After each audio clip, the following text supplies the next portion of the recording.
We are married now, Mom. Send me the key to the house in Carmel.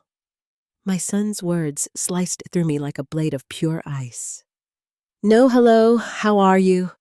No explanation, certainly no apology for excluding me from what should have been one of the most significant moments of his life.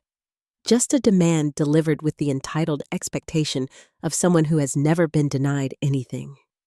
I stood in my kitchen phone pressed to my ear, staring out at the vast Pacific Bay that has witnessed every triumph and tragedy of my life for the past 35 years.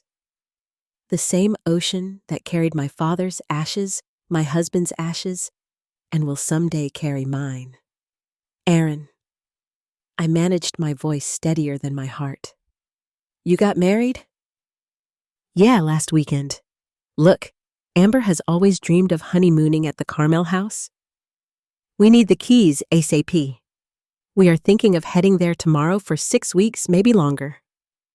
Amber, a name I had never heard until this moment.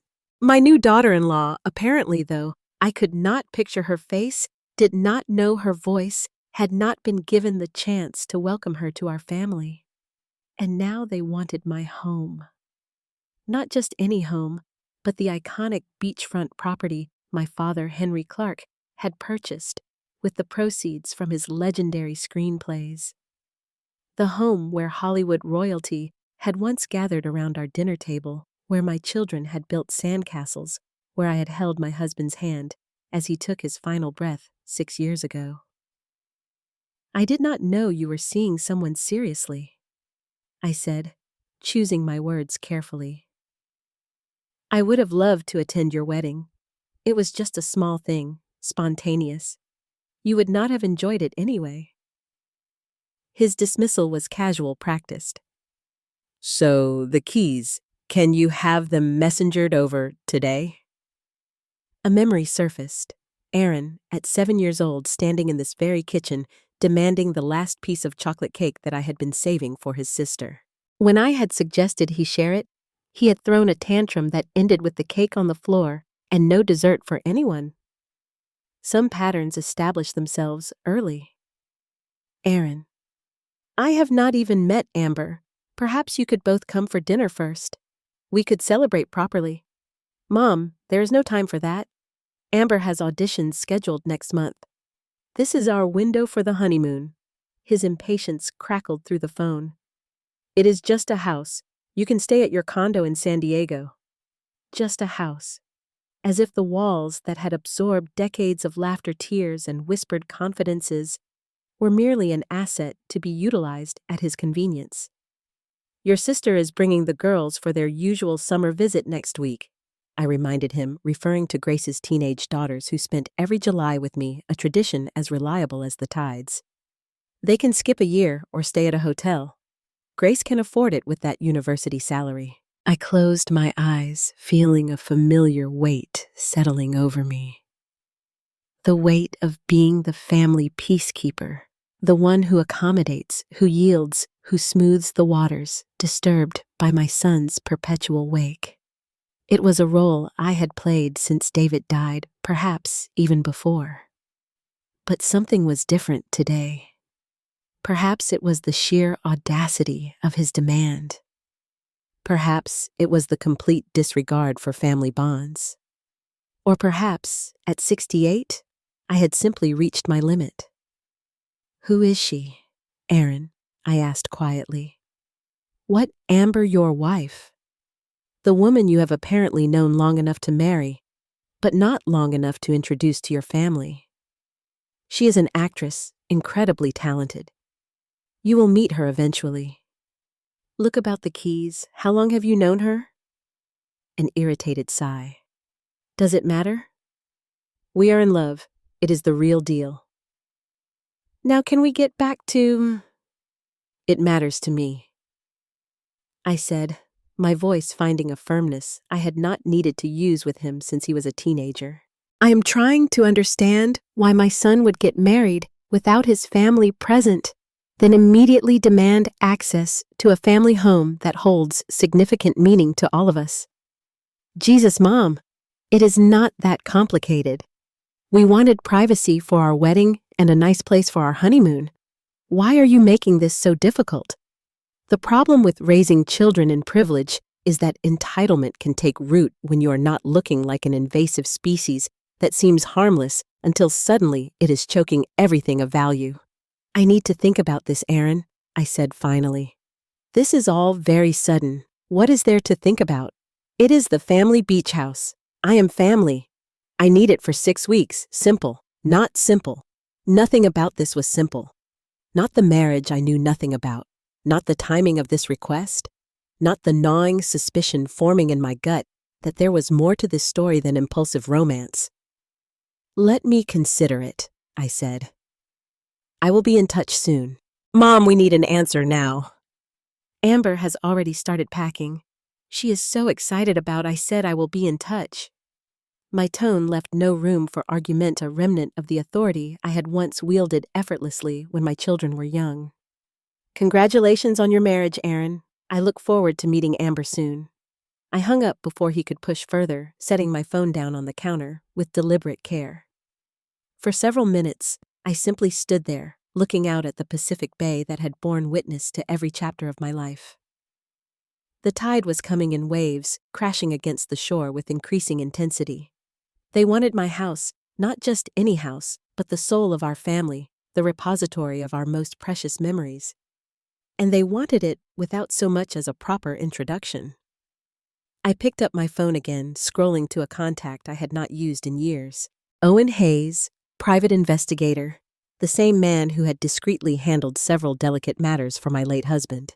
Owen, I said when he answered, it is Evelyn Moore.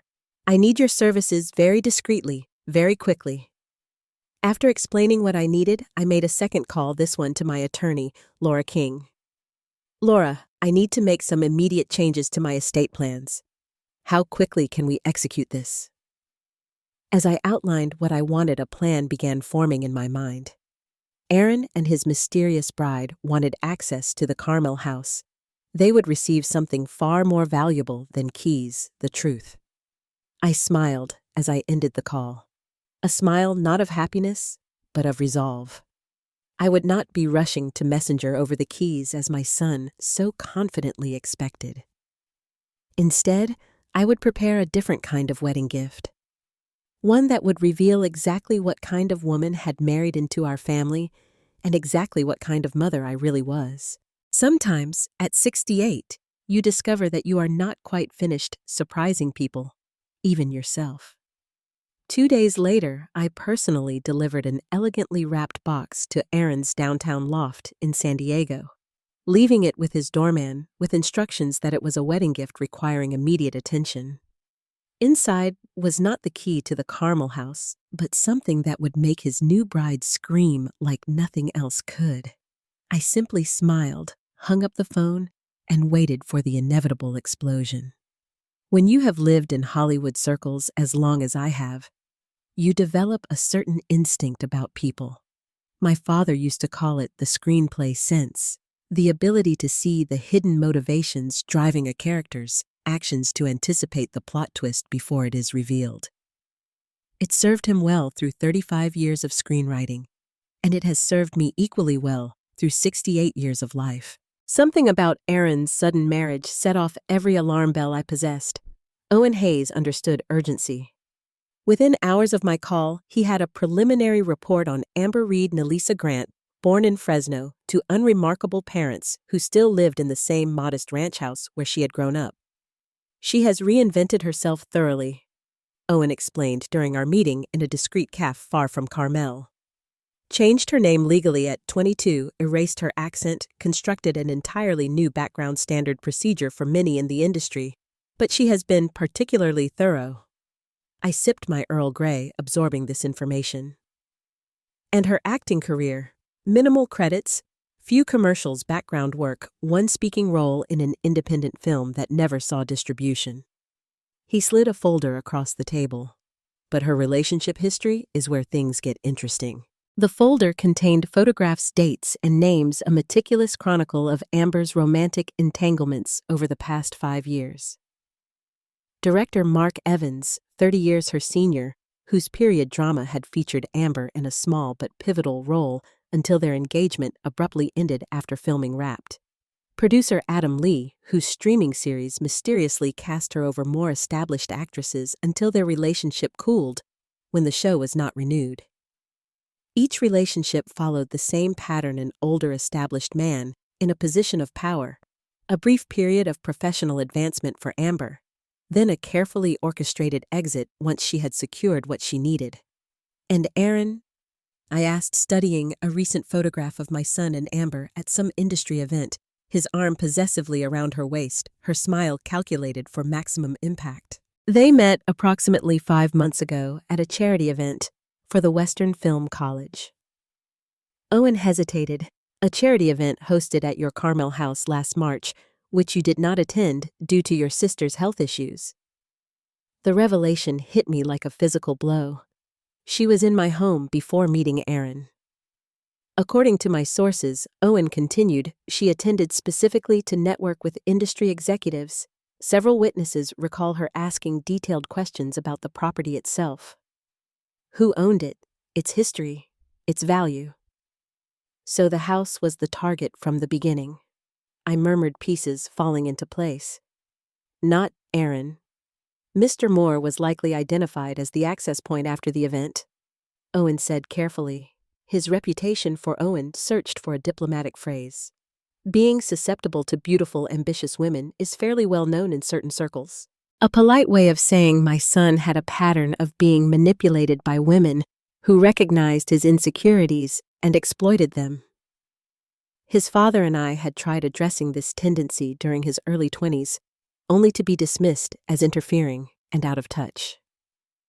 There is more, Owen continued, turning to the final pages of the report.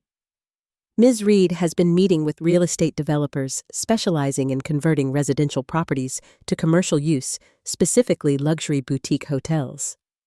My stomach tightened as I examined the surveillance photos showing Amber engaged in animated conversation with men in expensive suits, blueprints spread between them on restaurant tables. The most recent meeting was 3 weeks ago, Owen noted shortly before the wedding. The gentleman on the left is Peter Stone of Harbor Estates. They specialize in acquiring beachfront properties for conversion to high-end resorts. The final piece clicked into place. It was not just the house Amber wanted, it was what the house could become. A landmark property with Hollywood history perched on one of Carmel's most coveted stretches of coastline would be worth tens of millions as a boutique hotel. "Have you tracked her communications with these developers?" I asked. Owen shook his head. "That would require access to her personal devices, legally questionable territory." However, he slid another folder toward me. "We did manage to record several conversations between Ms. Reed and her friend Erica Lopez in public locations. The transcripts are enlightening." I flipped through pages of dialogue that confirmed my worst suspicions. Aaron is such a perfect target, desperate for validation, completely blind to manipulation, and the direct line to that incredible property. His mother is almost 69. How much longer can she hold on to a place like that? Once you are married, it is just a matter of time before you can convince him to sell. The developers are offering a multi-million-dollar consulting fee just for delivering the property. Imagine what we could do with that kind of money. The most damning exchange had occurred just days before the wedding. "Erica, what if his mother refuses to let you use the house, Amber?" "She will not. Aaron says she never denies him anything. Besides, we just need to get our foot in the door. Once we are there, I can start planting the idea of selling. The old lady will not live forever, and when she is gone, Aaron gets his share. The old lady, mere deuce to an inconvenient obstacle in their path to wealth." "What about Aaron?" I asked, my voice tighter than I intended. "Is there any indication he is aware of her motives?" "None that we found," Owen replied, his expression softening with rare sympathy. "All evidence suggests Mr. Moore believes this is a genuine romantic relationship. My poor, foolish son, always searching for love in the wrong places, always vulnerable to those who recognized his desperate need for admiration. For all his outward success, the Grammy nominations, the celebrity clients, the lavish lifestyle." Aaron had never overcome the deep-seated insecurity that drove him to seek validation from people who would never truly value him. "Thank you, Owen," I said, gathering the folders. "This is exactly what I needed."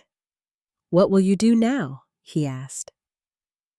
I smiled, a calm settling over me as my plan crystallized. "First, I will speak with my attorney to ensure certain documents are in order. Then I will prepare a wedding gift that Ms. Reed will never forget." As I drove back to Carmel along Coastline Drive, watching waves crash against the shore, I felt a curious sense of peace. I had raised my children to believe in love and family, in the values that my father had instilled in me. Aaron had strayed from those values, seduced by the hollow glamour of the industry that had made our family fortune. But I was still Evelyn Moore, daughter of Henry Clark. I had watched legends of the silver screen debate art and life on my terrace. I had built and lost and rebuilt a life of substance. I would not be outmaneuvered by an ambitious actress from Fresno with dreams of turning my family sanctuary into a boutique hotel. My father's voice seemed to whisper in my ear as I pulled into the driveway of the home he had loved so dearly. "Every great screenplay needs a third-act twist, Eve. Make it count." I intended to do exactly that. Laura King's law office always reminded me of a film set, everything precisely arranged for maximum impact, from the panoramic views of downtown San Diego to the strategic placement of her impressive credentials on the walls. Today, the conference room felt like the perfect setting for the scene we were about to craft. "You are certain about this?" Laura asked, sliding the finalized documents across the polished table. At 53, she had been handling my legal affairs for over 20 years, ever since she had impressed David with her razor-sharp mind and unflinching honesty.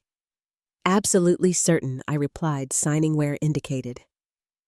"The house has always been meant for my grandchildren." "This just makes it official. And Aaron, he will not take this well," Laura said quietly. I paused, pen hovering above the final signature line. "Aaron needs to learn that actions have consequences. Besides, this is not about punishing him. It is about protecting what matters. The irrevocable nature of this trust means you will not be able to change your mind later," she cautioned. "I am not going to change my mind." I signed with a flourish, feeling the weight of finality in the motion. Some decisions only need to be made once. After leaving Laura's office, I drove to my city apartment, sleek, modern space in a high-rise that Aaron had always preferred to the Carmel house. "It's more my vibe," he had explained once, as if history and beauty were merely aesthetic choices rather than the foundations of identity. I had arranged to meet Grace there, away from curious ears in Carmel. My daughter arrived precisely on time, as she always died, a trait she had inherited from her father. At 43, with her academic career firmly established and her daughters growing into remarkable young women, Grace had become my confidant in ways Aaron never had. "Mom," she said, embracing me warmly. "What's this emergency meeting about?" Your message sounded ominous. "Your brother got married," I stated without preamble, watching her reaction. Her eyebrows shot up. "Aaron married to whom?" "Exactly my question." I gestured for her to sit as I poured us both glasses of the Sauvignon Blanc she favored. "An actress named Amber Reed, someone he has never mentioned to either of us." Grace accepted the wine, her analytical mind already processing the information. "That's unexpected. Aaron has always been impulsive, but marriage without telling anyone, it gets worse." I sat across from her, gathering my thoughts. He called to inform me of this marriage as a prelude to demanding the keys to the Carmel house for their honeymoon for at least a month, possibly longer. "During our annual visit. The girls have been looking forward to it all year." Indignation flashed across her face. "That's completely unacceptable." "Indeed," I agreed calmly. "Which is why I had Ms. Reed investigated." Mom Grace's shock was evident. "You hired a private investigator?" "Something felt wrong," I explained unapologetically. "And my instincts were correct. I summarized Owen's findings. Amber's reinvented identity, her pattern of strategic relationships, her meetings with developers, her explicit targeting of Aaron as access to the Carmel property. With each revelation, Grace's expression shifted from shock to anger to grim understanding. She's a con artist, she concluded flatly. And Aaron's her mark. Essentially, yes. Have you told him? I shook my head. He would not believe me. You know how defensive he gets, especially about his relationships. He would assume I was interfering, being overprotective. So, what's your plan? Grace leaned forward, ever the pragmatist. I assume you have one, or you would not have asked me here. I smiled, appreciating her directness. I have restructured the trust that holds the Carmel property I began. Effective immediately, it bypasses both you and Aaron, transferring directly to your daughters upon my death, with you as trustee, until they are 30. She blinked, absorbing this. That's significant. Aaron will be furious. Aaron will eventually understand if he's capable of growth. I took a sip of wine. There's more. I have prepared a wedding gift for the happy couple, a comprehensive dossier on Amber's true intentions, along with the new trust documents. I am delivering it tomorrow. Grace was silent for a long moment. You realize this will likely end their marriage. That is rather the point, and possibly damage your relationship with Aaron permanently. I met my daughter's concerned gaze steadily. I am willing to risk that to protect him from someone who sees him as nothing more than access to property and money. What kind of mother would I be if I stood by and allowed that? Grace sighed, running a finger around the rim of her glass. A less confrontational one, perhaps, but not a better one. She reached for my hand. The girls and I will support whatever you decide. Just try to remember that Aaron, for all his flaws, is still the little boy who used to fall asleep on your lap during movie nights. That image, Aaron at 6, curled against me as we watched his grandfather's films, asking endless questions about how stories were made, sent an unexpected pang through my heart. When had that curious, affectionate child transformed into a man who would exclude his family from his wedding, then demand access to our most precious shared space? The next morning, I put the final touches on my wedding gift. The package was deceptively beautiful heavy cream paper, embossed with the Moore family crest, tied with genuine silk ribbon. Inside the main box was a smaller One-Eon antique film canister that had once held the original print of my father's most famous screenplay. It seemed fitting to use it now for what might be the most dramatic scene of my own life. Within the canister, I arranged 3 items with careful precision. First, the newly executed trust documents establishing my granddaughters as the future owners of the Carmel property, with specific language prohibiting its sale or commercial development. Second, the comprehensive dossier on Amber Reeder, fabricated background, her pattern of relationships with industry men, transcripts of her conversations about using Aaron to access the property, photographs of her meetings with developers, and detailed timelines proving she had targeted our family home before ever meeting my son. Third, a personal letter written in my own hand on the stationery my husband had given me for our last anniversary, not a screed of anger or accusation, but something more powerful. The truth about legacy, about family, about the difference between possessions and heritage. As I sealed the package, I thought about what awaited on the other side of this decision, Aaron's inevitable rage, Amber's exposed duplicity, the potential fracturing of what remained of our family bonds. But I also thought about what I was protecting, not just a valuable piece of real estate, but the soul of our family. The place where my father had written words that moved millions. Where my children had learned to swim and dream and believe in something larger than themselves. Where my granddaughters would someday bring their own children to hear stories of their remarkable great-grandfather. Some things transcended the immediate pain of confrontation. Some legacies were worth fighting for, even at the cost of temporary peace. I called my most trusted driver, handed him the package with specific instructions, then settled in to wait. By this evening, Aaron and his bride would know exactly who they were dealing with. Not a pushover matriarch easily manipulated, but a woman determined to protect what mattered most. The ocean seemed particularly restless today, waves crashing against the shore with thunderous determination. I watched from my terrace, a cup of tea cooling beside me, and prepared myself for the storm that would soon break over our family. Let it come. I had weathered worse. The call came at precisely 7:43 p.m. I know this because I was watching the antique grandfather clock in my living room, timing my breaths to its steady rhythm as I waited. When my phone lit up with Aaron's name, I let it ring twice before answering, my voice deliberately calm. "Hello, Aaron."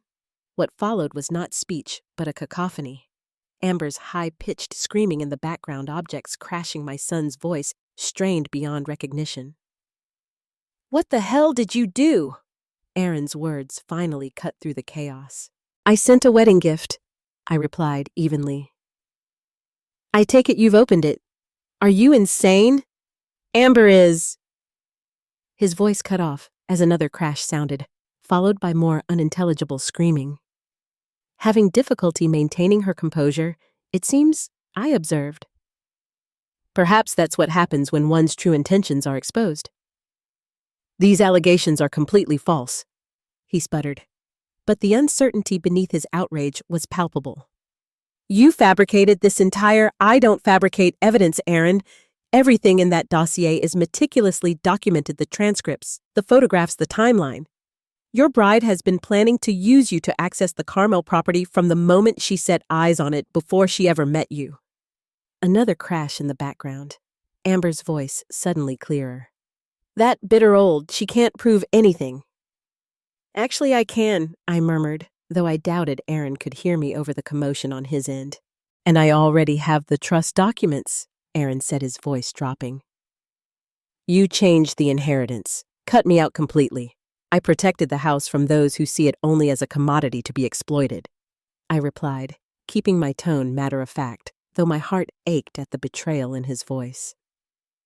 "The property will pass to your nieces, with your sister as trustee, the girls who have spent every summer of their lives there, the next generation of our family. You had no right. I had every right," I said firmly. "The house is mine, Aaron, not yours, not yet, and now, not ever." The bluntness of my own words surprised me, but there was no gentler truth to offer. The background noise suddenly shifted, a door slamming, Amber's voice, now distant but still raised, and Aaron's breathing heavy in my ear. "She has locked herself in the bathroom," he said, voice hollow. "Says she is calling her lawyer. Says we can fight this." "She can certainly try." I allowed a hint of steel to enter my tone. "But I think you will find I have been extremely thorough." Silence stretched between us, heavy with decades of complicated history. All the times I had yielded to his demands, smoothed over his mistakes, prioritized his comfort over confronting his behavior. We had arrived at a precipice neither of us had seen coming yet. In retrospect, it seemed inevitable. "Did you know?" His voice was suddenly small, reminiscent of the little boy who would ask me to check under his bed for monsters. "When I called about the house, did you already suspect her?"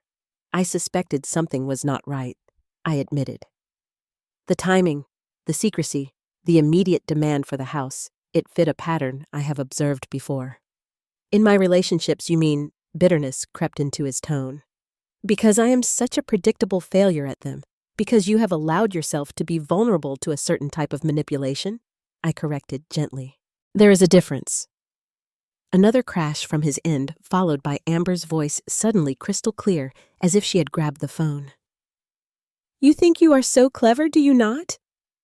You and your precious house and your Hollywood legacy. You are just a selfish old woman who cannot stand seeing her son happy. I waited unruffled by her outburst. When Aaron reclaimed the phone, his voice was subdued. Mom, I read the full dossier. Aaron, I interrupted. Look at the evidence with clear eyes. Then decide if this marriage is what you truly want. And if it is, a hint of his usual defiance returned. Then that is your choice to make, I said evenly, but it will not change mine regarding the house. I softened my tone slightly. The door is always open for you as my son, but not for those who seek to exploit our family's legacy. After we hung up, I poured myself a small glass of the single malt scotch David had favored, carrying it out to the terrace. The sun was setting over the Pacific Bay, painting the water in shades of gold and crimson. How many sunsets had I watched from this spot? Thousands, perhaps, each one unique. Each one a reminder that endings could be beautiful, even when tinged with melancholy. My phone chimed with a text from Grace. Aaron just called, absolutely frantic. Said, "You have destroyed his life." What happened? I typed back quickly. The wedding gift was delivered. It is going about as expected. I will fill you in tomorrow. Her response came moments later. The girls and I are coming early, arriving tomorrow instead of next week. You should not be alone for the fallout. My throat tightened unexpectedly. Grace, always perceptive, always supportive, so like her father in the ways that mattered most. Thank you, I replied simply. I was halfway through my scotch when the security system alerted me to a car approaching. The cameras showed a sleek red convertible speeding up my driveway, braking hard near the front entrance. Amber emerged alone, her movements sharp with fury, her face contorted in a way that would horrify any casting director. So she had decided on a direct confrontation. I had not expected her to leave Aaron behind, but perhaps that was strategic to appeal woman to woman, to attempt manipulation without him present. I remained on the terrace, watching through the security feed as she pounded on my front door. My housekeeper, Rosa, answered with instructions I had provided earlier for just this possibility. Mrs. Moore is not receiving visitors this evening. Rosa's voice came clearly through the system. I am not a visitor. I am family, Amber hissed. Her daughter-in-law. Tell her to face me like a woman instead of hiding behind her files and spies. Mrs. Moore says you may make an appointment through her assistant tomorrow if you wish to discuss matters. Rosa continued calmly. Good evening, Ms. Reed. The use of her unmarried name was deliberate, a small twist of the knife perhaps petty, but I allowed myself this minor indulgence. Amber's reaction was volcanic. She screamed obscenities that made even me, with my decades in Hollywood circles, raise an eyebrow. When Rosa simply closed the door, Amber kicked it repeatedly before storming back to her car. But instead of leaving, she sat in the driver's seat, engine running, staring at the house with such intensity I could feel it through the camera feed. After several minutes, she pulled out her phone, her face illuminated by its glow as she typed furiously. My own phone chimed with a text from an unknown number. This is not over. You have no idea who you are dealing with. I will have that house one way or another. I did not dignify it with a response. Instead, I forwarded the message to Owen and Laura as additional evidence of Amber's character and intentions. Then I blocked the number, finished my scotch, and went inside to prepare for bed. As I moved through my evening routine, removing makeup, applying the face cream David had always teased me about. Does it actually work? It must, darling. Just look at me. Brushing my hair with the silver-handled brush that had been my mother's, I contemplated the storm I had deliberately unleashed. Aaron would be angry for some time, perhaps a long time. Amber would certainly attempt retaliation, though her options were limited against someone with my resources and foresight. There would be unpleasantness, legal threats, perhaps even genuine attempts at litigation. But the house was secure. The legacy protected my granddaughter's inheritance assured. As I slipped between the sheets, I thought of my father's favorite advice about screenwriting. The third act reveals the truth of who your characters really are, Eve. Not through their words, but through their choices under pressure. Aaron's true character would be revealed in how he responded to this crisis. Would he cling to pride and a doomed marriage? Or would he find the strength to acknowledge the manipulation and extricate himself? The choice was his. I had made mine. Sleep came surprisingly easily, deep and dreamless, the sleep of someone who has done what needed to be done regardless of the cost. Grace arrived the next morning with my granddaughters in tow, the three of them bustling into the house with the energetic chaos that always made the place feel truly alive. Ella, 16, and already showing the intellectual intensity that had characterized her mother at that age, hugged me fiercely before announcing she needed to finish her summer reading on the deck. Lily, 14, and perpetually in motion, immediately headed for the beach access stairs, surfboard under her arm. "The ocean calls," she explained with a grin that was pure Clark charm. "Miss these waves all year, Grandma Eve?" When the girls had dispersed, Grace fixed me with her penetrating gaze. "You look remarkably composed for someone who just detonated a nuclear bomb in the family." Dramatic phrasing I observed leading her to the kitchen. "Coffee, please, and do not deflect." Aaron called me 4 times last night, each message more unhinged than the last. The final one included threats of contesting the trust, suing you for defamation, and I quote, exposing decades of family secrets. I raised an eyebrow as I measured coffee grounds. Interesting threat from someone who barely remembers most family gatherings. What secrets does he imagine I have? I do not think he is thinking clearly, Grace said, leaning against the counter, watching me with her father's analytical eyes. Amber apparently spent the night alternating between hysterical sobbing and rage-filled plotting. Sounds exhausting. "Mom!"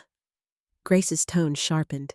"This is serious. She is threatening to go to the tabloids with stories about the family, about Dad, about Grandpa." I paused, then continued preparing the coffee with deliberate calm. Let her try. Henry Clark's life has been documented in 3 biographies and countless articles. There are no scandals to unearth that have not already been explored in tedious detail. And your father, David, was the most ethical man I have ever known. His reputation can withstand whatever fabrications she might invent. I poured water into the coffee maker. Besides, I added, I have something Amber does not. What is that actual evidence? I smiled thinly. Should she choose to make false public accusations? I am prepared to release the full dossier, including her recorded statements about targeting Aaron specifically to access the house. Grace sighed, accepting the mug I offered her. "You have really thought of everything. Have you not?" "I have had to." I joined her at the kitchen island. "This is not just about a house, Grace. It is about protecting what your grandfather built, what your father preserved, what I have maintained for this family for your daughters." She was quiet for a moment, sipping her coffee. "And Aaron?" she asked softly. "Where does he fit into this legacy you are protecting?" The question pierced deeper than I had expected. Aaron has always been included in the legacy, just not in the way he wants. He has chosen a path that prioritizes immediate gratification over lasting value. I cannot force him to make different choices, but I can ensure those choices do not endanger what matters most. He is still your son, and I still love him. I met her gaze steadily. That has not changed. It will not change, but love does not require capitulation to harmful demands. Before Grace could respond, my phone rang. Laura King's office. "Evelyn." Laura began without preamble. "Amber Reed has retained Brian Cole as counsel. They are threatening a lawsuit for alienation of affection, defamation, and intentional infliction of emotional distress." Brian Cole, a flamboyant attorney known for representing celebrities in messy divorces and aggressively pursuing settlements to avoid public trials. His involvement suggested Amber was aiming for a quick financial resolution rather than a protracted legal battle. "Let me guess," I replied. "They are offering to drop all claims in exchange for a substantial settlement, $3 million to be precise, and access to the Carmel house for 6 months per year." I actually laughed. Ambitious, is she not? "What is your assessment? Their case is weak at best." Laura's tone was clinically precise. "The evidence you have compiled is substantial and properly obtained. Additionally, truth is an absolute defense against defamation claims. However, they are banking on your desire to avoid public spectacle. A miscalculation on their part." I watched through the window as my granddaughters moved about the property. Ella now settled on the deck with her book Lily visible in the distance riding a wave. I have spent my entire adult life in Hollywood circles. Public spectacle does not frighten me. So, I should inform them we are prepared to defend against any legal action. Absolutely. And Laura make it clear that should they proceed, we are prepared to countersue for attempted fraud and submit all evidence to the district attorney for potential criminal charges. After ending the call, I turned to find Grace watching me with a mixture of admiration and concern. "You are formidable when provoked," she observed. "I sometimes forget that beneath the elegant hostess exterior beats the heart of a woman who once faced down studio executives to protect Dad's critical integrity." I smiled at the memory. David had written a scathing review of a big-budget film produced by one of Hollywood's most powerful men. The producer had threatened to end my husband's career, showing up at our door to intimidate him directly. I had been the one to send him away with a promise that if he pursued his threats, I would ensure every journalist in town heard exactly what he had attempted. I learned long ago that bullies rely on their target's fear of confrontation, I said. Remove that fear, and they typically retreat. And if Amber does not retreat, if she actually follows through with legal action or tabloid stories, then we will face that challenge as it comes. I refreshed my coffee. But I suspect once she realizes I will not be intimidated into a settlement, she will cut her losses and move on to another target. Her type usually does. And Aaron. The question lingered between us, the heart of the matter, the true complication. I admit I said quietly, I cannot predict. Aaron makes decisions based on emotion rather than reason. Always has. Whether he will recognize Amber's manipulation or commit himself further to defending it, only time will tell. As if summoned by our conversation, my phone chimed with a text from Aaron. "We need to talk. Alone. Today." I showed Grace the message. "Are you going to see him?" she asked. "Of course." I typed a quick response. "Come for dinner. 7 p.m. Just the two of us. You are my son, regardless of the current circumstances. Would you like me to take the girls somewhere else for the evening?" I shook my head. No need to disrupt their first day here. Aaron and I can speak privately in the study. Then, with a faint smile, I added, "Having you all here reminds him what family actually means." As Grace headed outside to check on her daughters, I found myself pausing at the collection of family photographs lining the hallway. Aaron at 8, proudly holding up a fish he had caught off the dock. Aaron at 12, sitting cross-legged beside his grandfather as Henry explained camera angles. Aaron at 18, reluctantly posing in his graduation cap. Aaron at 30, accepting his first Grammy Award. Somewhere in that progression, the bright-eyed boy who had once followed his grandfather like a shadow had disappeared, replaced by a man chasing external validation with increasing desperation. I had not fully noticed the transformation as it happened. A failure I would always regret. I touched the frame of the fishing photo lightly. Oh, Aaron, I murmured to the grinning child captured there. What happened to you? The question hung in the air, unanswerable yet persistent, as I turned to prepare for the confrontation that evening would surely bring. I chose my attire carefully for Aaron's visit, not the casual elegance I typically wore around the house, but a more deliberate ensemble. The sapphire silk blouse David had given me for our last anniversary, pearl earrings that had belonged to my mother, and the subtle Cartier watch my father had presented to me when his first screenplay sold. Armor of a sort, these physical connections to those who had loved me without condition or expectation. At precisely 6:58 p.m., the security system announced Aaron's arrival. I watched on the monitor as he sat in his car for several moments, seemingly gathering resolve before approaching the house. His posture was rigid, his movements lacking their usual casual confidence. I opened the door before he could ring the bell. "Aaron," I greeted him, voice steady. "Come in." He stepped inside, eyes darting around the entryway as if expecting an ambush. "Where is everyone?" "Grace took the girls to dinner in town. I thought we should speak privately." He nodded stiffly, following me through to the kitchen, where I had prepared a simple meal, the spaghetti carbonara he had favored throughout his childhood, crusty bread, a bottle of the Bordeaux he preferred.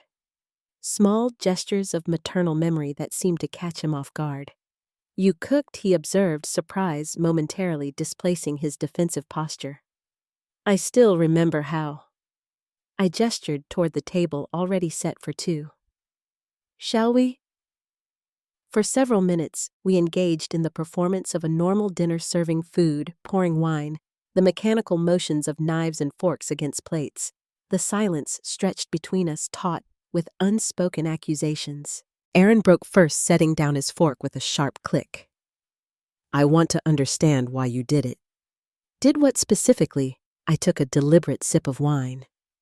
"Investigated the woman who married my son without my knowledge. Protected the family home from someone plotting to exploit it.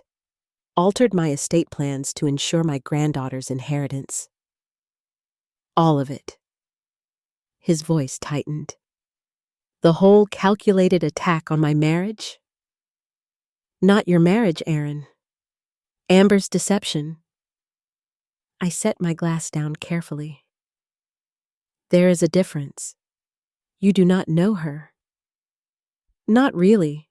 Those recordings, those meetings, there could be explanations you have not considered." Hope flared briefly in my chest. If he was reaching for alternative explanations, perhaps he was not completely lost to Amber's manipulation. "What explanations would justify her discussing you as a perfect target?" I asked gently. "Or planning to convert the house into a boutique hotel? Or strategizing how to access the property before she ever met you?" He flinched visibly. "She says those recordings are taken out of context, that your investigator edited them to make her look bad. Then she is adding lies to her existing deception." I reached for the small tablet I had placed on the sideboard, sliding it toward him. "The complete, unedited recordings are here. Listen for yourself. The context is quite clear." Aaron stared at the tablet without touching it, conflict evident in every line of his face. "She is my wife. She is a con artist who targeted you specifically for access to property and money. You never gave her a chance." Anger flared suddenly. "You never even met her before sending that dossier. That is not how a mother treats her son's wife." "You never gave me the chance to meet her," I countered evenly. "You announced your marriage as a fait accompli, then immediately demanded access to the house. Those are not the actions of a son who values his mother's blessing." He pushed back from the table, standing abruptly. "This is useless. You have already decided she is guilty. Nothing I say will change your mind. That is not true."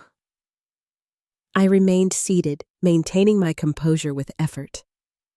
I would be delighted to be proven wrong. Show me evidence that contradicts what I have discovered. Explain the recordings in a way that makes sense. Help me understand why my son would exclude his family from his wedding, then immediately demand access to his mother's home. Because I knew you would judge her. The words burst from him. Just like you have judged every woman I have ever been with too ambitious, too shallow, too young, too interested in my connections. Nobody is ever good enough for your precious son. The accusation stung, primarily because it contained a kernel of truth. I had been skeptical of Aaron's romantic choices over the years, though I had tried to keep my reservations private. I have never wanted anything but your happiness, I said softly. But I will not stand by while someone uses you to get to this house, to this family's legacy. Legacy, legacy, legacy. Aaron spat the word like a curse. That is all you care about. Grandpa's precious reputation, Dad's critical standing, your perfect family image. What about what I want? What about my choices? Your choices affect more than just you. Aaron, I said evenly, they affect everyone who cares about you, everyone who shares this family's history. The house is not just yours, he insisted, circling back to the core of his grievance. Dad would have wanted me to have my share. Your father, I replied with careful precision, wanted this house to remain in the family as a home not to be sold off or commercialized. The trust I have established ensures exactly that. By cutting me out completely, by protecting it from those who see it only as a commodity. I said, finally standing and meeting his gaze, directly including your wife, who has explicitly stated her intentions to turn it into a hotel once I am gone. He flinched again, another small tell that part of him recognized the truth in my words. Listen to the recordings, Aaron, I urged. Read the full report, look at the evidence with clear eyes. Then ask yourself if this marriage is truly what you want or if it is another impulsive decision made from a place of insecurity. Do not psychoanalyze me. His voice hardened. I am not one of Grandpa's characters for you to dissect. No, I said softly. You are my son, whom I have loved from the moment you drew breath, whom I have supported through every triumph and mistake, whom I am trying, perhaps imperfectly, to protect even now. Something flickered in his expression, doubt, confusion, a momentary crack in his defensive facade. Then his phone chimed with a text, and the moment shattered. He glanced at the screen, his face tightening. Amber, she is waiting for me. Of course she is. I could not quite keep the weariness from my voice. She wants to know what I have said, what I have offered, what leverage she might still have. That is not... He stopped, uncertainty creeping into his expression again. She is just concerned. Take the tablet, Aaron. Listen to the recordings away from her influence. Make your decision based on facts, not emotions manipulated by someone who sees you as a means to an end. He hesitated, then picked up the tablet. This does not change anything. I still think what you did was cruel and unnecessary. I can accept that judgment, I said quietly, if it means you will examine the evidence. I moved toward him, risking a gentle touch on his arm. I did not do this to hurt you. I did it because I love you too much to watch you be exploited without at least trying to open your eyes. For a brief moment, I thought he might embrace me. His body language shifted, softened. Then another text chimed, and the moment passed. I have to go, he said stiffly. Amber is waiting. She usually is, I murmured. At the door, he paused. Brian Cole contacted you? He did. $3 million and 6 months annual access to the house was the proposed settlement, I believe. Aaron's expression confirmed he had not known the specific demands. Another small crack in Amber's carefully constructed facade. The girls are happy to be here, I added, deliberately changing the subject. Lily has already been surfing, Ellis halfway through The Great Gatsby on the deck. A fleeting smile touched his lips. He had always had a special bond with his nieces despite his generally self-absorbed lifestyle. "Tell them," he paused. "Tell them I will see them soon." "I will." After he left, I cleared the barely touched dinner, wrapping his portion for later, though I doubted he would return for it. The house felt cavernous suddenly, despite knowing Grace and the girls would be back soon. I poured myself another glass of wine and stepped out onto the terrace, breathing in the salt air as darkness settled over the ocean. "What would you do, David?" I asked the empty space beside me, a habit I had developed in the years since his death. "What would you tell your son?" No answer came, of course, just the eternal rhythm of waves against shore, the distant call of a seabird, the whisper of wind through palm fronds. Yet somehow, in that symphony of familiar sounds, I found a measure of peace. Aaron had taken the tablet. He would listen to the recordings, read the reports, see the evidence with his own eyes. Whether that would be enough to break through Amber's manipulation remained to be seen, but I had done what I could. The rest would unfold as it must, with or without my intervention. I raised my glass to the darkening horizon, a toast to uncertainty and hope in equal measure. I was having breakfast with Grace and the girls when Owen called the next morning. "Mrs. Moore, I thought you should know immediately," he began. "Amber Reed has been making some concerning moves." I excused myself, stepping onto the terrace for privacy. "What kind of moves?" She visited 3 tabloid journalists yesterday. "Based on my sources, she is shopping a story about Henry Clark having fathered an illegitimate child in the 1960s who was allegedly paid off to disappear.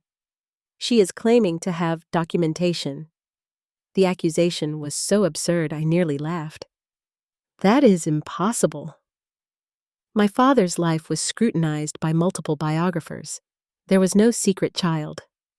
I agree it is likely fabricated, but tabloids are not particularly concerned with verification if the story is sensational enough. I considered this a calculated attack not just on me, but on my father's legacy. "Can you obtain copies of whatever documentation she is claiming to have?" "Already working on it," Owen replied. "There is more, though. She has also been in contact with Skyline Builders, the company that specializes in acquiring beachfront properties for hotel conversions." A chill ran through me despite the morning warmth. "For what purpose?" "Unclear at present," he said, "but my source indicates she presented herself as having imminent access to your property and authority to discuss preliminary assessments." I thanked Owen, asking him to continue monitoring the situation, then called Laura immediately. "I need to send cease and desist letters to several tabloids and Skyline Builders," I explained after outlining what Owen had discovered. "And I want to formally notify Skyline that any discussions with Amber Reed regarding my property are fraudulent." "I will draft them immediately," Laura assured me.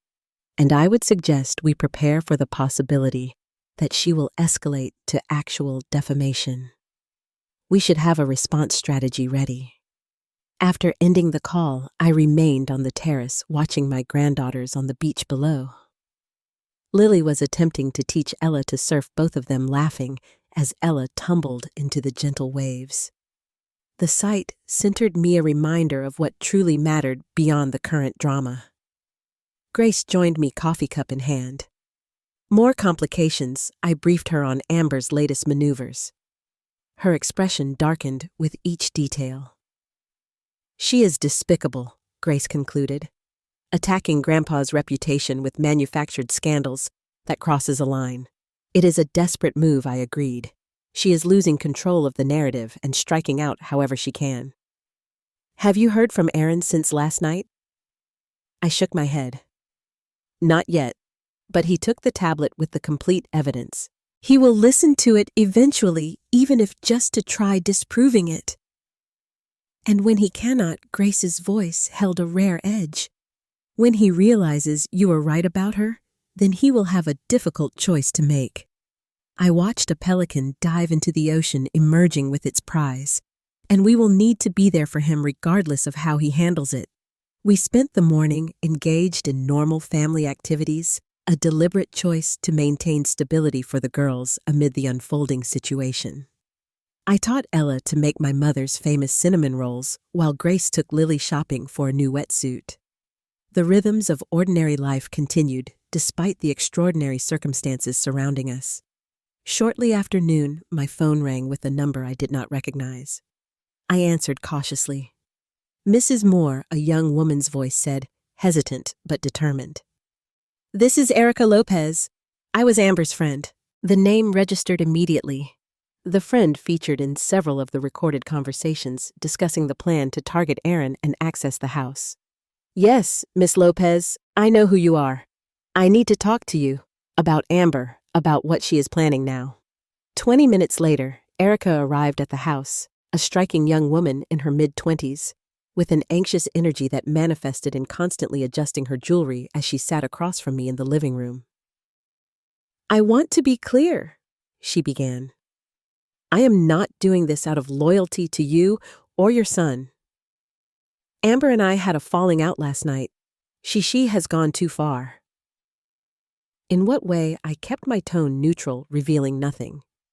"She wants me to notarize forged documents, supposed letters between your father and this woman he allegedly had a child with. Letters she created using AI to mimic his writing style, with details pulled from his biographies to make them seem authentic." I raised an eyebrow. "And you were unwilling to commit criminal fraud?" Erica flinched. "I have done some questionable things, but forgery that could be traced directly to me, no. That is how people end up in prison." A wise assessment. I studied her carefully. "What else is she planning?" "She is meeting with developers tomorrow, claiming she has power of attorney over your affairs due to your declining mental state. She has created a fake document for that too." The audacity was breathtaking. "And Aaron? What does he know of these plans?" Erica shifted uncomfortably. "She is keeping him insulated, telling him you are launching a smear campaign against her that she needs to defend against. That the meetings are with PR specialists and lawyers to protect their reputation. And he believes this. I think," she hesitated, "I think he wants to believe it. But last night, after he came back from dinner with you, I heard them arguing. He was asking about recordings about meetings with developers.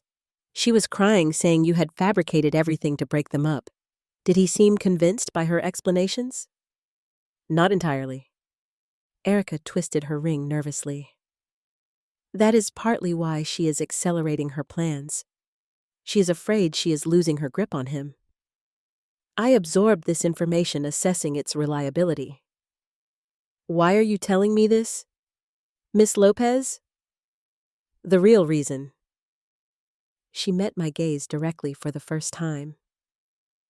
"Amber and I have worked together before, small cons, strategic relationships with industry men. Nothing major.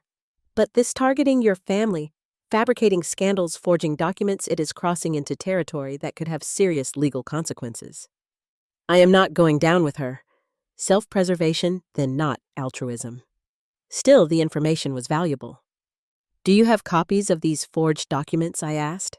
She nodded, reaching into her purse to extract a manila envelope. The fake power of attorney, the fabricated letters, screenshots of her communications with the tabloids and developers. I accepted the envelope without opening it. "You realize that by providing these, you are implicating yourself in the conspiracy up to this point." "I do." She straightened her shoulders. "That is why I want immunity if this ever goes to court. I am cooperating now before any of the more serious fraud actually happens. I will have my attorney draw up an agreement to that effect. I promised, already mentally composing the message to Laura. In the meantime, I would suggest distancing yourself from Amber completely. Already done. I moved out of our apartment last night." She stood clearly eager to leave. "One more thing you should know, she is meeting Aaron for lunch at Milo today. She is planning to convince him to sign a document granting her authority to negotiate regarding the house, while he focuses on an emergency work situation. She has manufactured some crisis with a major client that will conveniently keep him distracted for the next week." After Erica left, I immediately called Owen to verify her account and Laura to begin legal countermeasures. Then, after a moment's consideration, I made one more call to Aaron. He answered with obvious reluctance. "Mom, I am about to head into a lunch meeting with Amber at Milo. I know I completed smoothly. I will not keep you long. I just wanted to ask if you have had a chance to review the materials I gave you." A pause. "Some of it. I have been busy with a client emergency.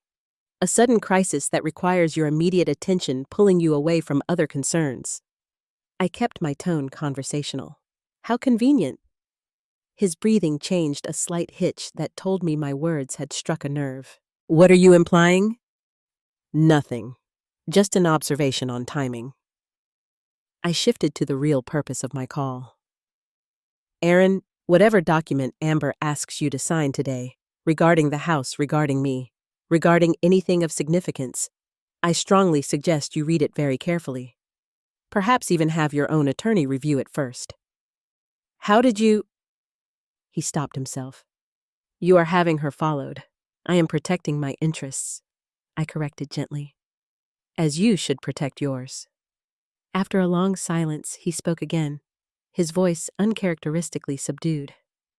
"The recordings, they are real, are they not, unedited? Completely authentic," I confirmed, "as is everything else in that file." Another pause. "I need to go." "Of course. Enjoy your lunch." As I ended the call, Grace appeared in the doorway, concern etched on her face. "What is happening now?" I summarized Erica's visit and my conversation with Aaron, watching understanding dawn in my daughter's eyes. "He is starting to see it," she observed. "The truth about her. Perhaps. I was not ready to claim victory. Or perhaps he is just experiencing reasonable doubt. Either way, I have given him a warning. What he does with it is his choice." We were preparing dinner when the security system announced an approaching vehicle. The cameras showed Aaron's Porsche speeding up the driveway, braking hard near the entrance. He emerged alone, his movements radiating a barely contained fury that reminded me painfully of his father in rare moments of genuine anger. I met him at the door, bracing myself for whatever storm he brought with him. "She tried to trick me into signing power of attorney," he said without preamble, his voice tight with controlled rage. "A document granting her authority to act on my behalf in all matters relating to family property buried in legal language about mutual representation during professional obligations." Relief washed through me, though I kept my expression neutral. "I see. No, you do not." He pushed past me into the house. "Because that is not even the worst part. When I questioned it, when I insisted on reading the document thoroughly, she had a complete meltdown. Started accusing me of not trusting her, of letting you manipulate me." He paced the entryway like a caged animal. And then her phone rang, and I saw it, the screen notification. Skyline Builders confirming tomorrow's meeting about the Carmel property. I said nothing, allowing him to process his own revelation. "Everything you said, everything in those recordings, it is all true, is it not?" His voice cracked slightly. "She never loved me. She just wanted—" He gestured around us at the house, at the legacy it represented this. "I am so sorry, Aaron," I said softly. He turned to me, raw pain etched across his features. "How did I not see it? How was I so blind?" "Because she targeted your vulnerabilities precisely. Because she studied you," I said quietly. "Studied this family before ever accidentally meeting you. Because she is very, very good at what she does." Aaron sank onto the stairs, head in his hands. "I have been such a fool." I sat beside him, not touching, but close enough to offer comfort if he sought it. "You have been a man who wanted to be loved," I said softly. "There is no shame in that desire." For several minutes, we sat in silence, the weight of revelation heavy between us. Then, Aaron straightened, a new determination replacing the shattered anger in his expression. I need your help, Mom, to end this, to undo what I have done. I covered his hand with mine, feeling the first tentative bridge being rebuilt between us. Of course, that is what family is for. Aaron stayed in the guest room that night, the first time he had slept under this roof in nearly 2 years.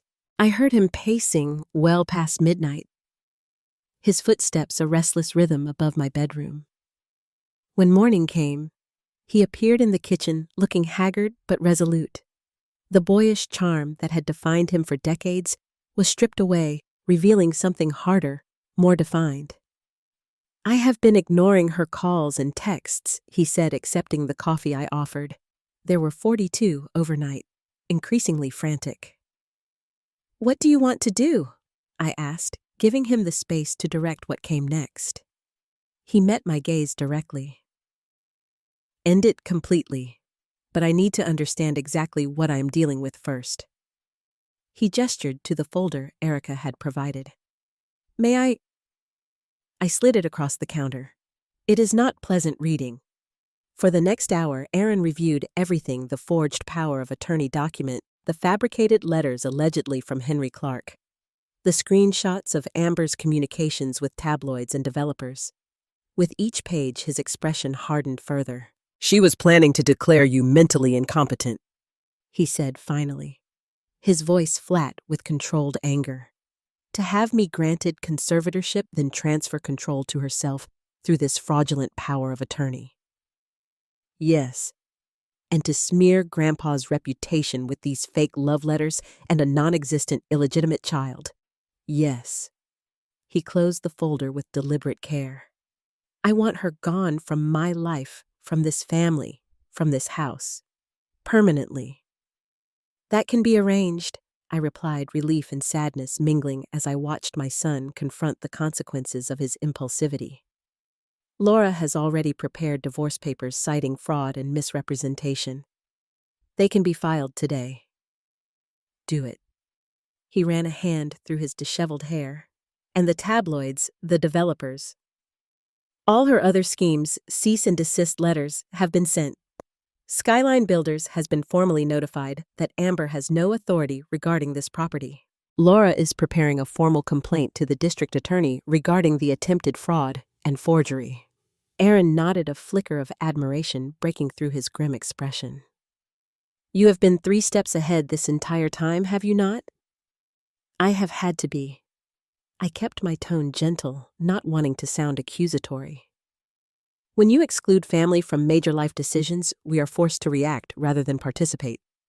He flinched at the subtle rebuke. I know. I should have. He trailed off, shaking his head. There are a lot of things I should have done differently. A taxi turning into our driveway. The cameras showed Amber emerging, her usually perfect appearance notably disheveled, her movements sharp with agitation. She is here? Aaron straightened, squaring his shoulders. I will handle this. Are you sure? Absolutely. His jaw set with determination. I need to do this myself. I nodded, respecting his decision, while privately activating the house's recording system, a security measure installed after a particularly persistent paparazzo had trespassed years ago. Whatever confrontation was about to unfold, it would be documented. Aaron met Amber at the door before she could ring the bell. I remained in the kitchen, out of sight, but able to hear through the open concept design of the main floor. Aaron, thank God. Amber's voice dripped with calculated relief. I have been so worried. Why are you not answering my calls? What are you doing here?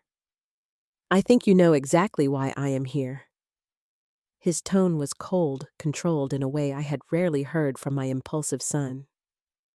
The game is over, Amber. Game? What are you talking about, baby? If this is about that document yesterday, I told you it was just standard legal language my attorney recommended. She pleaded. Stop. The single word cut through her performance. I have seen everything, the recordings of you planning to target me for access to this house, the forged power of attorney, The fake letters supposedly from my grandfather. Your meetings with developers to convert this property into a hotel. A beat of silence. Then a dramatic shift in tone. That your mother manufactured all of that to turn you against me, and you are actually believing her. Erica provided copies of everything, including the texts between you two, planning how to, quote, separate the son from the Moore fortune. Another pause longer this time. When Amber spoke again, the pretense of wounded innocence had vanished entirely. Fine. So what you think you are special, the talented Evelyn Moore music producer to the stars. You were a mark, honey. A pathetically easy one, so desperate for validation. You never once questioned why someone like me would be interested in someone like you. The cruelty of her words made me wince. Maternal instinct urged me to intervene to shield my son from this deliberate attempt to wound. But this was Aaron's battle to fight his reckoning to face. You are right. His calm response surprised me. I was an easy mark. Insecure, impulsive. So focused on appearances, I could not see what was right in front of me. That is, on me.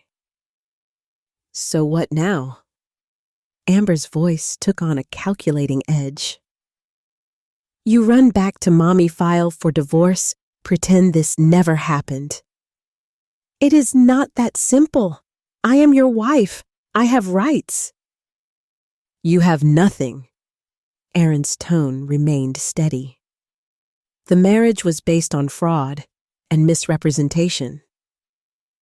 The prenup you insisted was not necessary works against you now, and there will not be any settlement to negotiate when the district attorney sees evidence of your attempted forgery and fraud. A note of genuine alarm entered her voice. I will destroy you in the press. Your reputation, your family's legacy. I will burn it all down. With what? Aaron countered, his voice low but steady. The fake scandal you fabricated about my grandfather. The forged documents you created. Go ahead and try. Every tabloid has already received legal notice that you are peddling fraudulent stories. Every developer has been notified that you have no authority regarding this property. You son of a careful Aaron, interrupted, his tone dropping dangerously. That is my mother you are about to insult. The woman you dismissed as an old lady who would not live forever, who turns out to be considerably more formidable than either of us fully appreciated. Pride swelled in my chest at his words, not just the defense of me, but the recognition of his own underestimation. Perhaps there was hope for my son yet. This is not over, Amber hissed. You think you have won? You have made an enemy you cannot afford, Evelyn Moore. No, he said calmly. What I have done is recognize a mistake before it cost me everything that actually matters. His voice softened slightly. You know what is sad? If you had actually taken the time to know me, the real me, not just the path to this house, you might have discovered I would have given you anything freely. Love makes me generous. Manipulation makes me resolved in ways the prenup did not anticipate. You will regret this, she spat. Both of you will. The only thing I regret, he replied evenly, is not listening to my family in the first place. The sound of the front door opening punctuated his words. Goodbye, Amber. Divorce papers will be delivered today. Do not come back here. Ever. The door closed with finality, followed by the distant hum of the taxi departing down Coastline Drive. For several moments, silence filled the house. Then Aaron appeared in the kitchen doorway, his expression a complex mixture of pain, relief, and something I had not seen in years. A quiet dignity reminiscent of his father. Well, he said simply, that is done. I opened my arms without a word, and for the first time since he was a teenager, my son stepped into my embrace without hesitation or pretense. He shuddered once, a physical release of years of tension, before pulling back to meet my gaze. I am sorry, Mom, for everything, for not trusting you, for excluding you from my life, for demanding the house without regard for what it means to this family. I know, I said softly, and I forgive you. Just like that, disbelief colored his voice. Forgiveness does not mean there are no consequences or that trust is immediately restored, I clarified. It just means I am willing to move forward without holding your mistakes against you indefinitely. He nodded slowly, understanding dawning. The trust documents, the ones giving the house to Ella and Lily eventually. That is not changing, is it? No. I kept my tone gentle but firm. Some decisions are made for the long-term protection of what matters most. The house will remain in the family, but not as an asset to be leveraged or sold. That was always your father's wish and mine. Instead of the anger I half expected, Aaron simply nodded again. I understand. Finally. From the deck outside came the sound of laughter, Grace and the girls returning from their morning beach walk, blissfully unaware of the confrontation that had just transpired. Life continuing in its imperfect, beautiful way. Shall we join them? I suggested. Family breakfast on the terrace. Aaron smiled a genuine smile that reached his eyes, reminiscent of the boy he had once been. I would like that very much. As we stepped outside into the golden California sunshine, I felt a weight lifting, not completely gone, but significantly lightened. The house still stood, the legacy protected, and my son perhaps finally beginning to understand what truly mattered. The legal machinery moved with surprising efficiency once set in motion. Laura filed the divorce papers that afternoon, citing fraud and misrepresentation as grounds. By evening, Amber had been served at the luxury hotel where she had retreated after the confrontation. Her response was predictably volatile, a flurry of threatening texts to Aaron, followed by a formal statement from Brian Cole, declaring their intent to contest the divorce and seek substantial compensation for emotional distress and reputational damage. Empty threats, Laura assured us during a conference call. The evidence of her fraudulent intentions is overwhelming. No judge will award her significant compensation once they review the recordings and forged documents. Aaron, sitting beside me in the study, nodded grimly. The past 24 hours had aged him visibly, stripping away the carefree fad he had maintained for decades. What about the criminal aspects, the forgery attempts, the fraud? The district attorney is reviewing our complaint, Laura explained. Given the substantial evidence and Erica Lopez's cooperation, I expect they will pursue charges. However, prosecution will likely offer a plea deal, probation, perhaps, rather than jail time, assuming Amber has no prior criminal record. After the call ended, Aaron remained staring at the speakerphone, lost in thought. I still cannot believe I fell for it. All of it. She was very skilled at targeting your specific vulnerabilities, I reminded him. That is what professional manipulators do. But to marry her without even introducing her to my family first? He shook his head in disgust. What was I thinking? That is the problem, I said gently. You were not thinking. You were feeling, responding to the validation and admiration she strategically provided. I kept my tone calm, analytical rather than accusatory. It is a pattern you might consider exploring with professional help. He glanced up sharply. A therapist, you mean? It could be beneficial. I hesitated, then decided complete honesty was necessary. Aaron, this is not the first time you have been drawn to someone who ultimately wanted to use you rather than love you. It might be worth understanding why that pattern repeats. Instead of the defensive reaction I half expected, he simply nodded. You are right. I know you are right. A rueful smile touched his lips. Dad would have said the same thing, would he not? Probably with more literary references and less diplomacy. I agreed, returning his smile. He always said you had his artistic temperament, but lacked his analytical filter. He was right about that, too. Aaron stood moving to the window that overlooked the ocean. I have made such a mess of things, Mom. Not just with Amber, Aaron said quietly, staring at the floor, but with us, with this family. Messes can be cleaned up, I replied. It is one of the advantages of being alive. We get the chance to repair what we have damaged. Our conversation was interrupted by Ella appearing in the doorway, her expression serious beyond her 16 years. Grandma, there is someone on the news talking about us about great-grandpa. We followed her to the living room where Grace and Lily were already watching the television with identical frowns of concentration. On screen, Amber stood before a cluster of microphones, Brian Cole at her side, delivering what appeared to be a prepared statement. Forced out of my marital home by my mother-in-law's manipulative tactics, she was saying her expression a perfect mask of wounded dignity.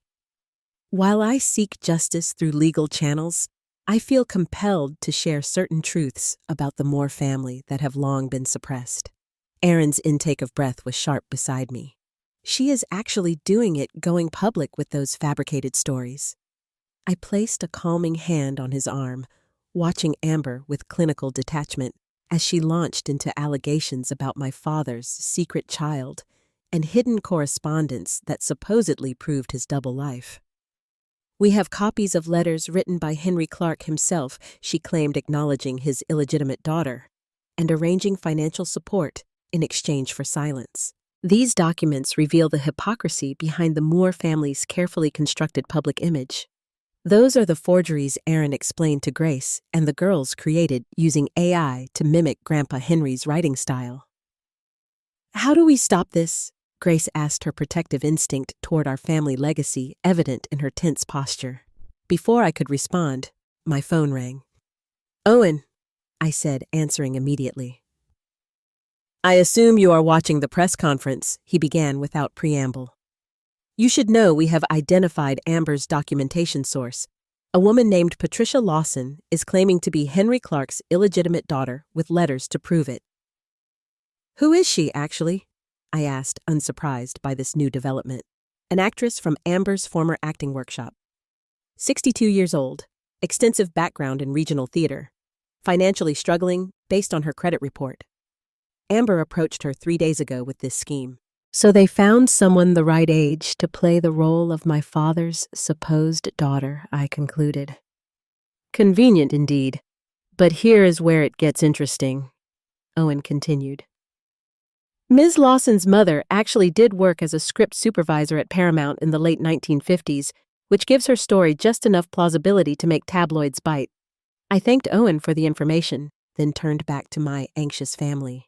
It seems Amber has escalated to hiring an actress to portray my father's non-existent illegitimate child. That Aaron struggled for words, his face flushed with anger. That is beyond despicable. It is also ultimately futile, I assured them all. My father's life has been thoroughly documented by multiple biographers. There were no secret children, no hidden correspondence. The truth will prevail. But in the meantime, Great-Grandpa's reputation is being dragged through the mud. Ella protested, her 16-year-old sense of justice inflamed. We cannot just wait for the truth to come out eventually. We will not. I promised an idea already taking shape. Grace, call the university archive department. Aaron, contact your friend at the Western Film College. I need to speak with Laura again. As my family dispersed to make the requested calls, I stood alone before the television where Amber continued her performance. Brian Cole nodding gravely beside her as she detailed the emotional distress caused by her unjust treatment at the hands of the Moore family. You have miscalculated, my dear, I murmured to her image softly. Badly. Within hours, our counter-strategy was in motion. The Western Film College, where my father's complete papers were archived, issued a formal statement confirming that Henry Clark's correspondence, financial records, and personal journals had been thoroughly cataloged and contained no evidence of any illegitimate children or secret financial arrangements. The Western Film College, which housed an extensive collection of my father's screenplays, production notes, and personal effects, announced a special exhibition celebrating his legacy, including previously unreleased home movies and letters that documented his devoted family life in comprehensive detail. Most devastatingly, Laura arranged for 3 of Henry Clark's biographers to appear on entertainment news programs, systematically dismantling Amber's claims with scholarly precision and historical evidence. By evening, the narrative had shifted dramatically. Entertainment blogs that had initially reported Amber's sensational accusations were now questioning her credibility and motives. Several noted the convenient timing of her allegations immediately following divorce proceedings based on fraud. The coup de grace came from an unexpected source, Patricia Lawson herself. She contacted a major entertainment website to recant her claims, admitting she had been paid to portray Henry Clark's daughter and provided with forged letters to support her story. Ms. Reed assured me it was just a negotiating tactic, she confessed in the published interview.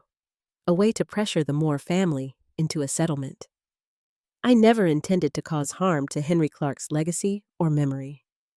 When the district attorney's office announced the following morning that they were investigating Amber Reed for attempted fraud, forgery, and potential witness tampering, Brian Cole withdrew as her counsel, citing irreconcilable differences regarding case strategy. We were having lunch on the terrace when Erin received a text from Amber, her first communication since the spectacular collapse of her tabloid strategy. "She wants to meet," he said, staring at his phone with a mixture of disbelief and disgust. "Says she is willing to sign the divorce papers without contest if I can call off the legal dogs regarding potential criminal charges."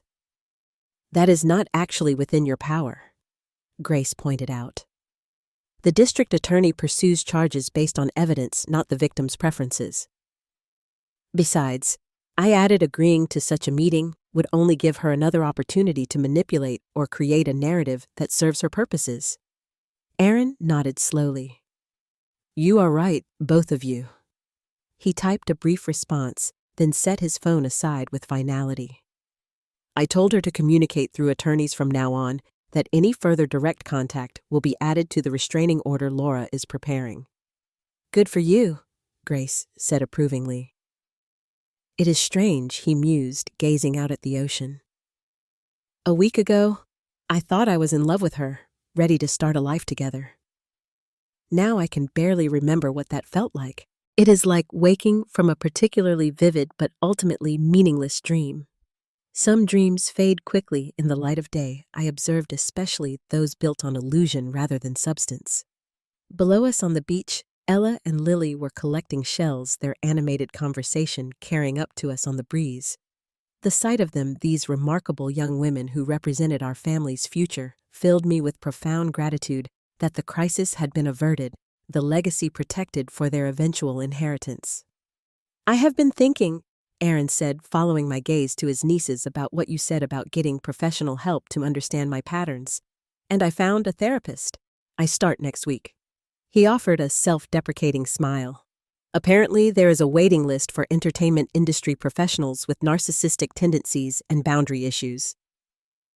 The gentle self-mockery, so reminiscent of his father's humor, brought unexpected tears to my eyes. "I am proud of you, Erin." He reached across the table to squeeze my hand.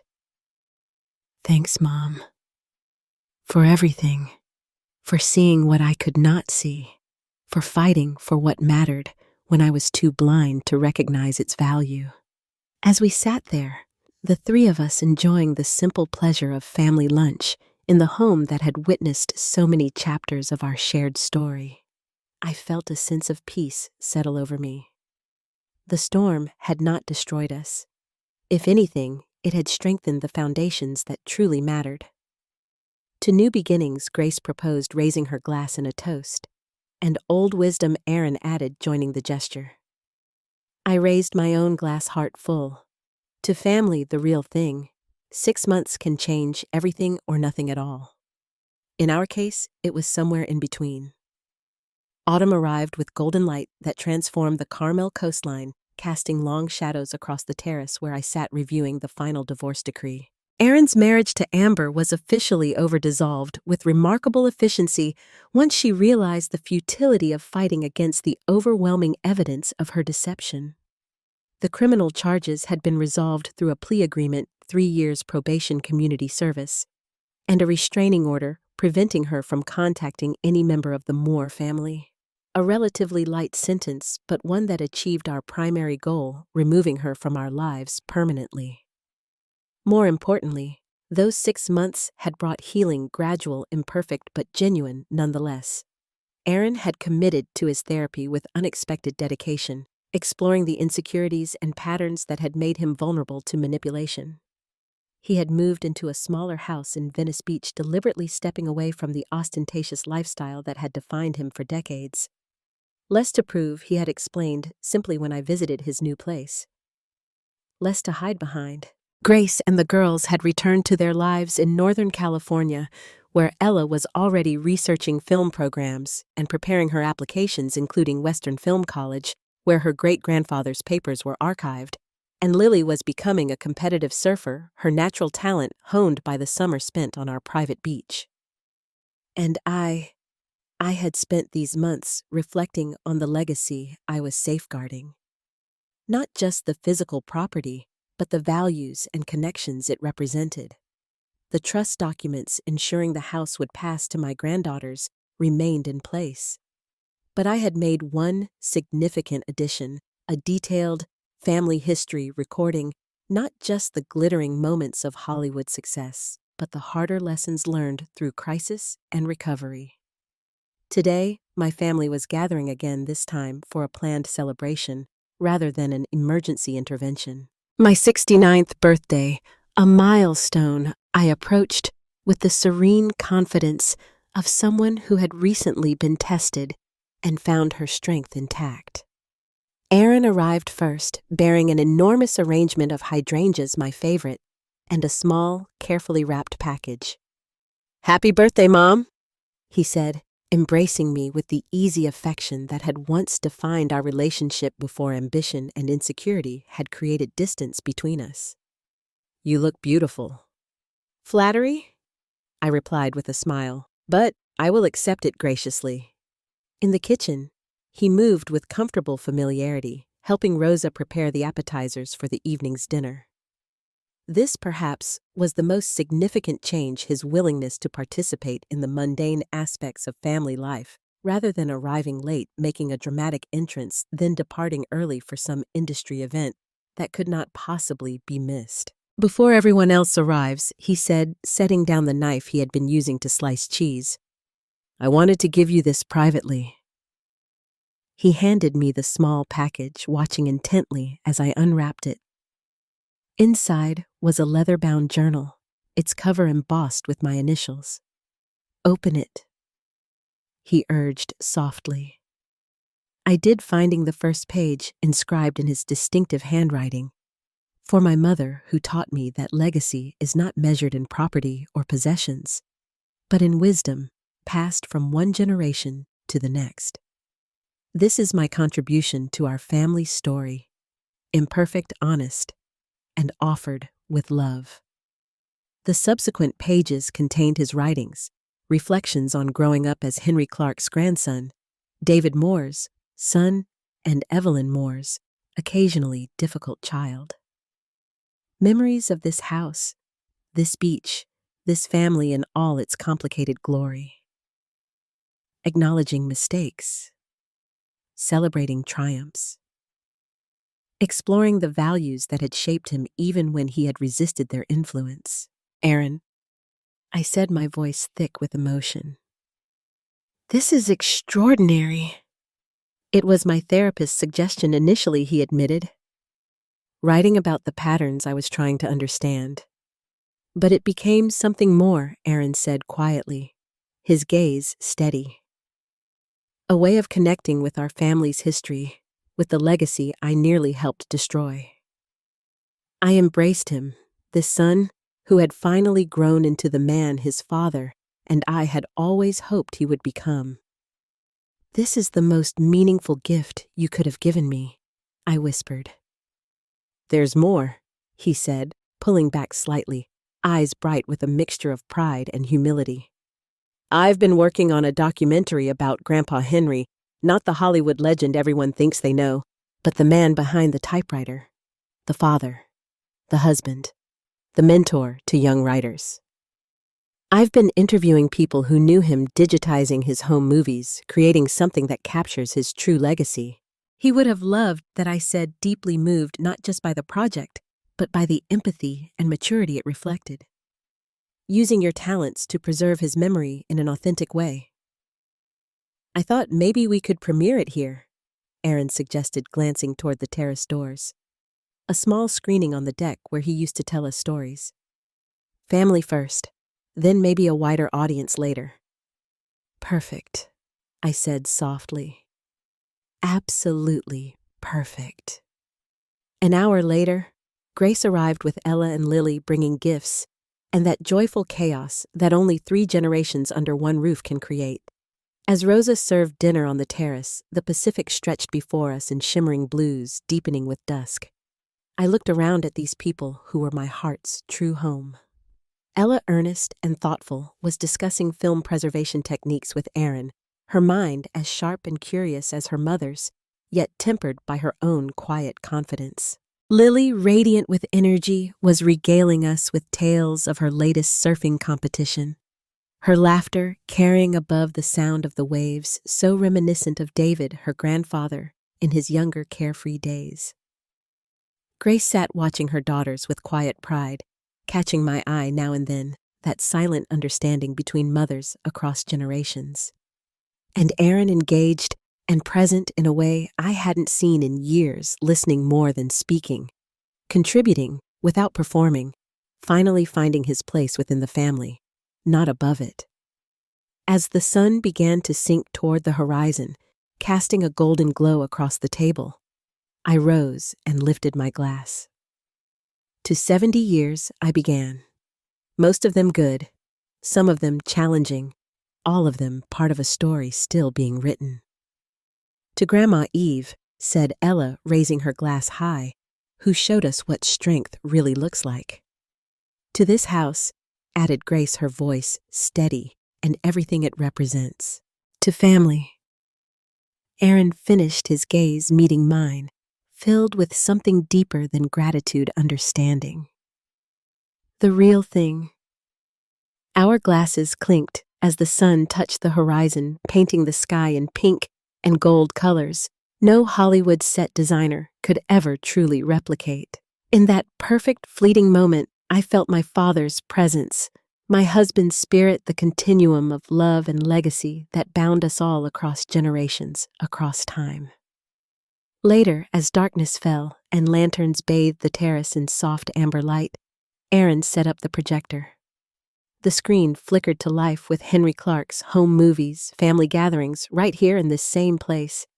Laughter in black and white, my younger self waving at the camera, my parents dancing on the terrace, the sea behind them eternal.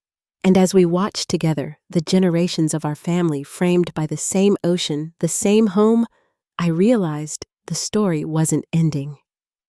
It was simply continuing, as all great stories do.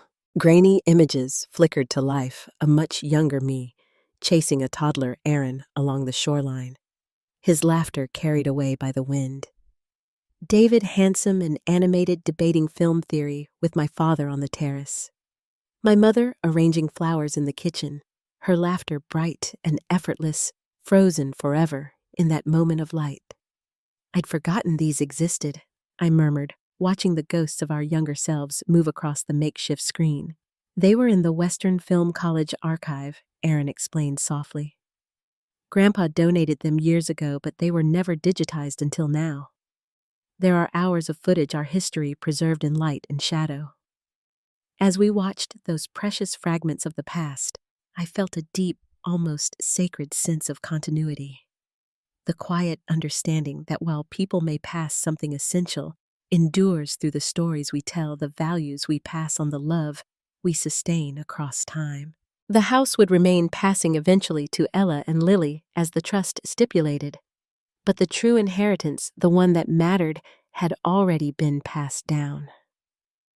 Not through legal documents or property deeds, but through moments like this, love made visible, legacy made living. Aaron had learned this truth the hard way through crisis and near catastrophe. Grace had absorbed it gradually through steady example and lived wisdom. And my granddaughters, bright, curious, full of life, were receiving it now, watching what it meant to recover something precious that had nearly been lost. At 70, I had finally found the words for what my heart had always known, that our most valuable possessions are not things at all. They are the connections between us, the quiet understanding of what truly matters, the legacy of love that transcends wealth and time. "Look!" Lily exclaimed, suddenly pointing to the screen. The camera had captured a much younger me standing beside my father on this very terrace, both of us gazing out at the ocean as the sun sank low. "What were you talking about with Great-Grandpa?" Ella asked, eyes wide, her curiosity endless. "I remember that day," I said softly. "He was telling me about legacy, about how this house wasn't just walls and windows, but a repository for our family's soul." I smiled at the memory. I didn't understand what he meant then, but I do now. Aaron reached over, gently squeezing my hand. That wordless understanding love forged in trial passed easily between us. He knew now too. The lesson he'd nearly learned too late. As the home movie ended and the screen went dark, we remained on the terrace in silence. The only sound was the eternal rhythm of the waves against the shore, the heartbeat of this home of our story. A house filled with memories. A family mended by truth. A legacy preserved not on paper, but in the hearts of those who would carry it forward. Some lessons demand a great price, but the ones that matter most are never truly lost, so long as we have the wisdom to recognize them and the courage to protect what truly matters. In the end, that's what legacy really means. The Moore family, once fractured by betrayal, had emerged stronger, wiser, and more deeply bound than before. From deception to redemption, from illusion to truth, from near ruin to renewal. And perhaps that is the story of every family that endures. If this story touched your heart, share it, and remember the greatest inheritance we leave behind is not what we own, but who we love.